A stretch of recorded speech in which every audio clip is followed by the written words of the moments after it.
Hello বন্ধুরা, welcome to my channel গল্পঝুরি। আজকে আপনাদেরকে গভীর জঙ্গলের গল্প শোনাব। অ্যাডভেঞ্চার।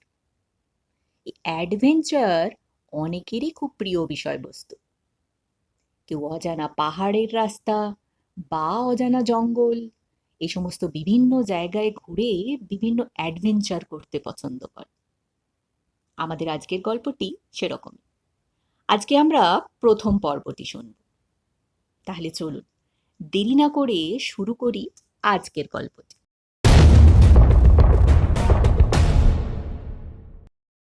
রাত তখন প্রায় 12:30। চারদিকে এমন নিস্তব্ধতা যেন পৃথিবীটা থমকে গেছে।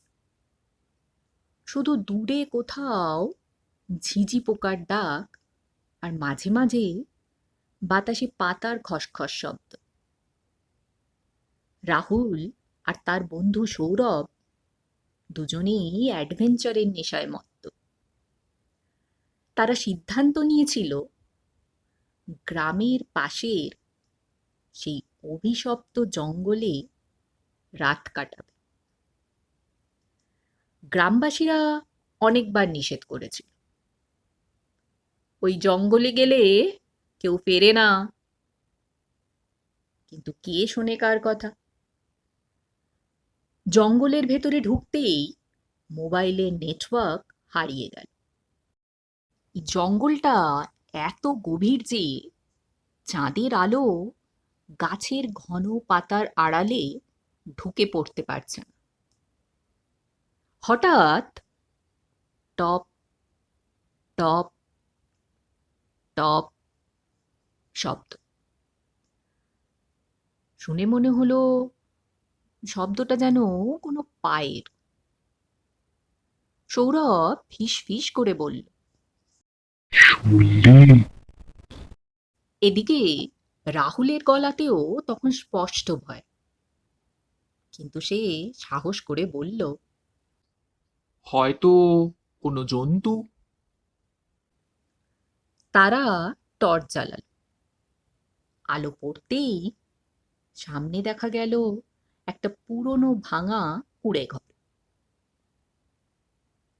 কুঁড়ে ঘরটা অদ্ভুত। ঘরের দরজাটা আধখোলা, ভেতর থেকে ঠান্ডা হাওয়া বেরোচ্ছে। রাহুল বলল, চল ভেতরে যাই। দরজা ঠেলে ভেতরে ঢুকতেই করাত। এ কি, দরজাটা নিজে থেকেই বন্ধ হয়ে গেল? হঠাৎ দেওয়ালে দেখা গেল একটা ছায়া, কিন্তু আশ্চর্যের বিষয় ওটা তাদের ছায়া নয়। ধীরে ধীরে সেই ছায়াটা নড়তে শুরু করলো। তারপর তারপর দুটি লাল চোখ জ্বলে উঠল অন্ধকারে। তোমরা কেন এসেছো? একটা কর্কশ বিচ্ছিরি ভাঙা গলা। সৌরভ চিৎকার করে দরজা খুলতে গেল, কিন্তু সেই দরজা যেন পাথরের মতো শক্ত। এদিকে রাহুল কাঁপতে কাঁপতে বলল, আমরা আমরা আমরা চলে যাচ্ছি। কিন্তু সেই গলা আবার শোনা গেল, এখানে যারা আসে তারা আর ফেরে না। হঠাৎ টর্চ নিভে গেল। চারদিকে শুধু অন্ধকার, আর সেই চোখ দুটি আরো কাছে আসছে। তারপর সব চুপ। পরদিন সকালে গ্রামের কয়েকজন লোক জঙ্গলে ঢুকল। তারা শুধু একটাই জিনিস পেল, ভাঙা কুঁড়ে ঘরের সামনে পড়ে আছে দুটো টর্চ,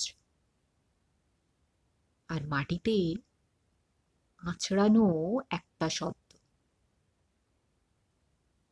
ওটা এখনো এখানে আছে।